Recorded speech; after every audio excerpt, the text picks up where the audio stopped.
বন্ধুর বিয়ের বরযাত্রী থেকে আসার পর প্রত্যেকটা ছেলের একটাই আফসোস, যদি আর 1 ঘন্টা থাকতে পারতাম তাহলে লালমালটা পটে যেত।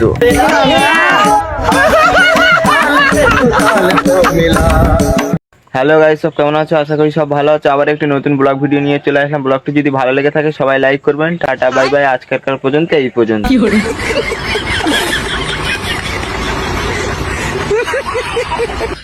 তো ভাই, মেয়েদের মিষ্টির হাসি আর মশার কামড় শালা দুটোই এক, কারণ দুটোই শালা রাতের ঘুম কেড়ে।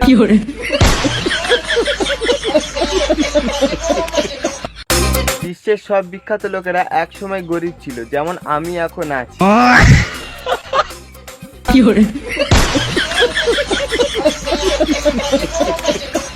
দীপক বাবু, তোমার বাচ্চা আমার পেটে, তাই না? আপনার বাচ্চা তোমার পেটে,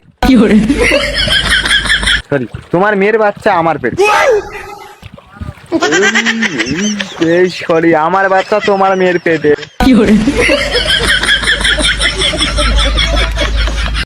ছোটবেলায় মা কপালে কাজলের টিপ লাগিয়ে দিত, যাতে কারণ না নজর লাগে। সেই টিপের এতই পাঁচ যে এখনো পর্যন্ত কোনো মেয়ের নজর লাগে।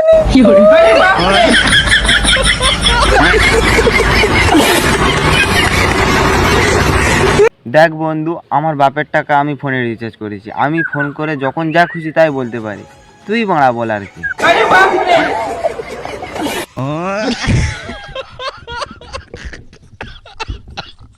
শ্রীকৃষ্ণ বলেছেন, কর্ম করে যাও, ফলের আশা করো না। ঠিক তেমনই আমাদের রাজ্যের অবস্থা।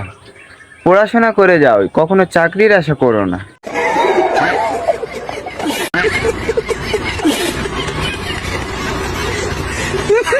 তোমরা একটা জিনিস খেয়াল করে দেখবে, 4 জন যদি লুডো খেলতে বসে 8 জন পিছন থেকে বুদ্ধি দেবে। তার কারণ পশ্চিমবঙ্গে সবাই তো বেকার।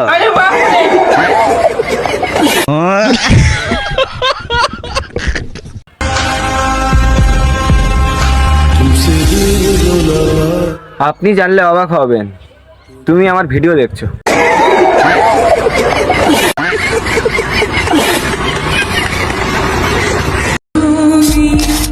বর্তমানে এই রাজ্যে 12 রকম ভাতা চলছে।